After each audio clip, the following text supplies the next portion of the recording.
Salamat ng marami. Andito na at nakuha ko na ang aking birth certificate. Ang tagal. Yan, oh. Birth certificate. Dito ako sa munisipyo ngayon. Munisipyo ng Lubao. Yan. Meron na akong hawak na birth certificate. Oh, Marilo. Akala ko, pag kumuha kang birth certificate, bakit nilagay nyo baluit, sabi ko. Yung pala, ika nga pala, birth nga pala. Kaya pala, dapat ng single name muna. Ganun pala. Ngayon ko lang napansin na naunawaan. Bakit nilagay nyo? Kinwestiyon ko pa naman yung naggagawa sa birth certificate ko. Ngayon pala, yan.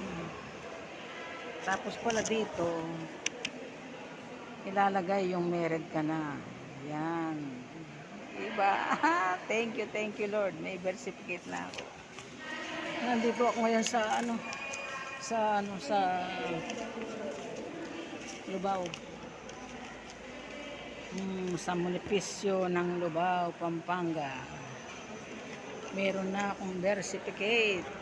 Ang saya-saya na ang tagal-tagal ko nang gustong kumuha nito. Nandito ako ngayon sa munisipyo. Thank you Lord. Lahat ng lakad ko yan maganda. Sobrang masaya. Unang linakad namin, unang pinuntahan namin yung result ng ng anak ko, result ng kanyang biopsy. Iba na operahan si Mau, na operahan, nakamas ako kasi dito ako sa munisipyo, bawal pa rin ang walang mask dito. Na operahan siya ng left ovary, nagkaroon siya ng bukol. Ang laki ng bukol niya, sa totoo lang. Siyempre hindi maalis sa amin yung magpapamilya, ang pag-worry. 45 days yata bago nakuha yung result ng kanyang biopsy. Matagal daw pala yun. Kaya ngayon nakuha na namin. Andito na sa akin. Kaya sobrang thank you Lord. Sobrang thank you Lord. Sobrang masaya ako sa Diyos dahil sobrang papasalamat ako sa Diyos kasi nga ayos ang niya. Ayos ang ang resulta niya. Normal. Dapat ang result na binigay sa akin ng sa biopsy, dalawa. Sabi niya, yung isa bigay mo sa doktor, yung isa sa inyo. Tapos nung nakita ko ng doktor, pinuntahan ko, nag-o-opera siya. Sabi ko, eto po dok, sabi ko yung isa sa amin.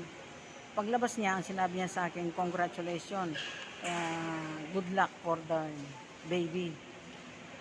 Wala siyang problema, normal ang ng anak mo. Ito nga, kaya thank you Lord. Talagang tunay kang hindi mo kaya pinababayaan sa lahat ng mga namin sa buhay. Kaya salamat, sobrang pasalamat ko o Diyos sa lahat ng kalakasan, kaligtasan, sa lahat ng biyayang binibigay mo. Thank you Lord. Thank you. Sobrang salamat po o Diyos. Salamat.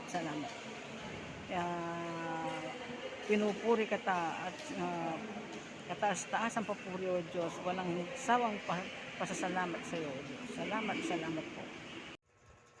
Thank you Lord. Ang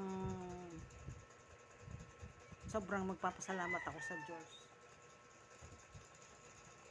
Sobrang pasalamat o Diyos sa pagka alam nyo, nung binigay ang result, kasi walang sawang pag-pray, dalangin ko, nag-pray ako pagkabigay nung bago pa lang, nung binigay pa lang namin ng pinabiopsy namin, hindi na tumigil ang aking pag-worry. Siyempre ang laki ba naman na ako aking Mau, yung ang natanggal kay Mau, yung left ovary, kaya pwede pa siyang manganak. Yung left ovary ang tinanggal sa kanya. Kaya sobrang pasalamat ko. Sobrang pasalamat ko kasi talaga naman lahat ng pagsubok na dadaanan ko. Marami na akong nadaanan ng mga masakit na problema. Pero nalalampasan ko dahil kumakapit ako sa ating Panginoon Diyos. Kaya totoo yun, basta may sa Kanya mo lahat ibigay lahat ng problema mo. Sa Kanya ka manalig. Walang iba, walang imposible sa ating Panginoon Diyos. Kaya ngayon, salamat o Diyos, sobrang pasalamat ko sa iyo dahil normal ang resulta ng aking ang biopsy ni Maureen. Salamat po, Ginoo. Salamat po. Walang hanggang pasasalamat. Thank you, Lord. Thank you, Lord.